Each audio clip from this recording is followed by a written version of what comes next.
নমস্কার এভরিওয়ান, সবাইকে ওয়েলকাম করছি নতুন একটি রেসিপি দেখার জন্য। আশা করি যে যেখান থেকে ভিডিওটি দেখছেন সবাই সুস্থ আছেন এবং ভালো আছেন। আজকে শুধুমাত্র মুড়ি দিয়ে একটা পিঠা রেসিপি নিয়ে আসলাম। মুড়ি দিয়ে যে এত সুন্দর পিঠা তৈরি হয় হয়তোবা না দেখলে বিশ্বাস করা যায় না। আটা, ময়দা, চালের গুঁড়ো দিয়ে তো অনেক রকমের পিঠা খেয়েছেন, তবে মুড়ির এই পিঠাটা একবার হলেও খেয়ে দেখবেন। আর মুড়ি আমাদের কম বেশি কিন্তু সবার কাছেই থাকে। অনেক সময় দেখা যায় মুড়িটা কিন্তু অনেক দিন যদি ঘরে পড়ে থাকে সেই মুড়িটা কিন্তু নরম হয়ে যায়, আর ওই মুড়িটা হয়তো বা ফেলেও দিতে হয়। সে মুড়ি ফেলে না দিয়ে আপনারা কিন্তু খুব সহজেই এই পিঠাটা তৈরি করে নিতে পারেন। পিঠাগুলো তৈরি করার জন্য যে উপকরণগুলো লাগবে একবার দেখিয়ে দিচ্ছি। পিঠার জন্য মূল উপাদান হচ্ছে মুড়ি। মুড়ি কিন্তু আপনারা প্রয়োজন অনুযায়ী ব্যবহার করতে পারেন। আর পুরের জন্য থাকছে নারকেল আর গুড়। এখন আমি এই মুড়িটাকে খুব ভালোভাবে ব্লেন্ডারে গুঁড়ো করে নেব। এখানে এক বাটির মতো মুড়ি নিলাম, তবে এক বাটি মুড়ির গুঁড়ো কিন্তু সামান্য পরিমাণে হবে। আমি আরও কিছু মুড়ি দিয়ে একবারেই গুঁড়ো করে আপনাদের আমি দেখিয়ে দিচ্ছি। আমি খুব ভালোভাবে গুঁড়ো করে নিলাম। এবার কিন্তু চেলে নিতে হবে, একটা চালনির সাহায্যে খুব ভালোভাবে চেলে নিব।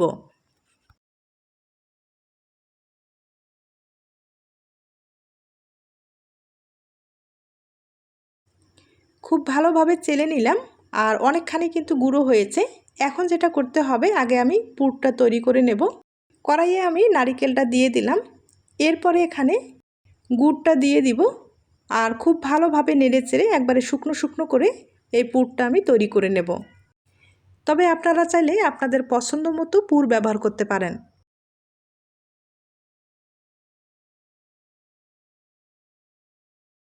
পুরটা কিন্তু আমি খুব ভালোভাবে তৈরি করে নিলাম, আর এই পুরটা কিন্তু এখন পুরোপুরি ঠান্ডা করে নিতে হবে। এর ফাঁকে আমি মুড়ির ডোটা তৈরি করে নেব। আর কড়াইয়ে আমি পরিমাণ মতো জল ব্যবহার করব। সামান্য পরিমাণে একটু লবণ দিয়ে দিলাম। আর মুড়ির ডো তৈরি করতে গেলে জলের পরিমাণটা কিন্তু একটু বেশি লাগবে, কারণ মুড়ি কিন্তু জলটা অনেকটাই টেনে নেয়। তাই একটু বুঝেই কিন্তু জলটা ব্যবহার করতে হবে। আর জলটা ভালোভাবে বলক এসেছে, এবার মুড়ির গুঁড়োটা আমি দিয়ে দিব। এবার কিছু সময় রেখে খুব ভালোভাবে নেড়েচেড়ে একটা ডো তৈরি করে নেব।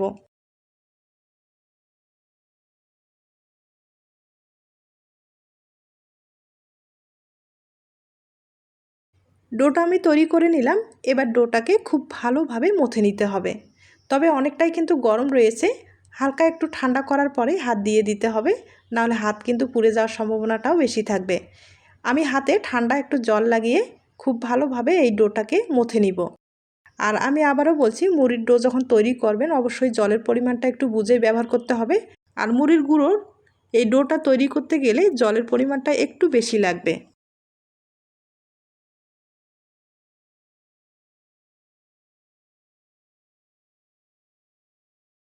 ডোটা আমি তৈরি করে নিলাম। এবার পিঠার ডিজাইনটা তৈরি করে আপনাদের দেখিয়ে দিচ্ছি। আমি ছোট্ট একটা লিচি কেটে নিলাম। এবার বেলে নিব, তবে মাঝারি সাইজ করে বেলে নিতে হবে, বেশি পাতলাও করা যাবে না অথবা মোটাও তৈরি করা যাবে না। এখন একটা বাটির সাইজ করে কিন্তু আমি কেটে নিচ্ছি। আপনারা এই পিঠাটা কিন্তু বড় ছোট করে তৈরি করে নিতে পারেন। এবার আমি পাতা শেপের জন্য একটা প্লাস্টিকের ঢাকনা দিয়ে এক সাইডে আমি কেটে নিচ্ছি। তবে এই পিঠাটা আমি একটু বড় করে তৈরি করে নেব।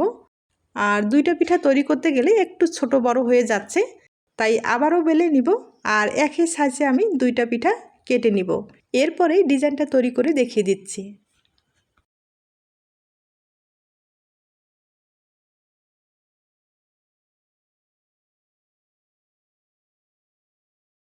এবার একটা শন দিয়ে খুব সহজেই পাতা শেপের ডিজাইনটা তৈরি করে নিতে হবে। আপনাদের হাতের কাছে যদি একটা শন থাকে তাহলে এই ধরনের পিঠাগুলো তৈরি করতে কিন্তু কোনো রকম সমস্যা হবে না, আর কম সময়ে অনেকগুলো পিঠা তৈরি করা যাবে।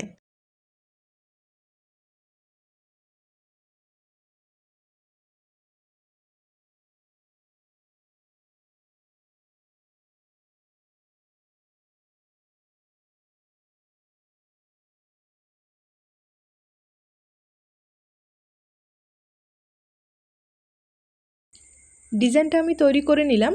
এবার পুর দিয়ে দিতে হবে।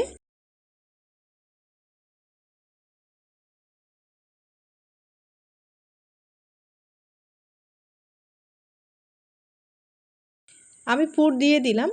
এবার সাইডের অংশগুলো হালকা করে একটু জল লাগিয়ে দিতে হবে।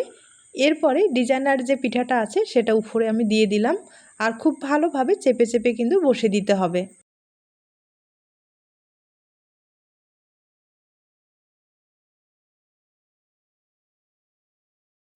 এখন পিঠার সাইডের অংশগুলো একটা শন দিয়ে একটু ডিজাইন তৈরি করে নেব, তাহলে কিন্তু পুরটাও আর বাইরে আসবে না, ডিজাইনটা দেখতেও ভালো লাগবে।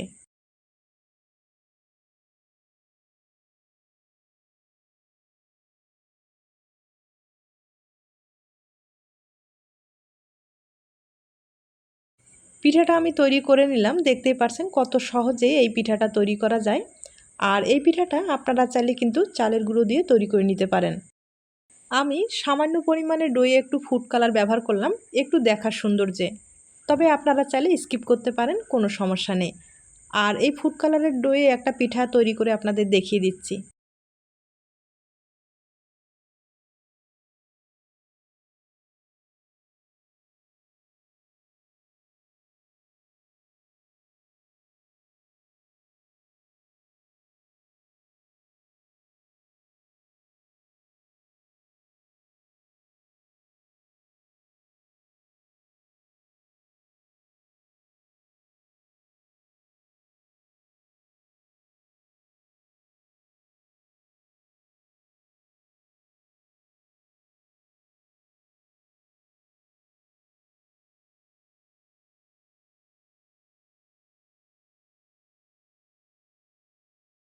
একইভাবে কয়েকটা পিঠা আমি তৈরি করে নিলাম, সবগুলো একবার দেখিয়ে দিচ্ছি।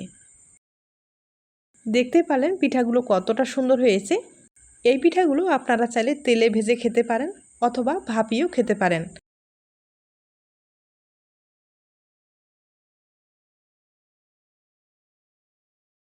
আজকে আপনাদের এই পিঠাগুলো আমি ভাপিয়ে দেখিয়ে দেব। আমি আবারও বলছি, মুখরোচক খেতে চাইলে তেলে ভেজে খেতে পারেন, তবে হালকা আছে একবারে মুচমুচে করে ভেজে নিলে পিঠাটা খেতে ভালো লাগবে। আমি একটা ঢাকনা দিয়ে দিলাম, এবার প্রায় 5-7 মিনিটের মতো ভালোভাবে ভাপিয়ে নিতে হবে।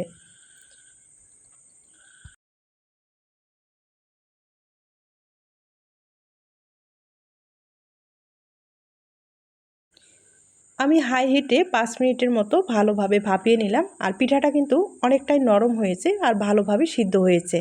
এখন আপনাদের একটা পিঠা আমি ভেঙে দেখিয়ে দিচ্ছি। তার আগে ছোট্ট একটা রিকোয়েস্ট থাকবে, পিঠার এই রেসিপিটি আপনাদের কাছে যদি ভালো লেগে থাকে বা আপনার কোনো উপকারে আসতে পারে তাহলে একটা লাইক দিতে পারেন।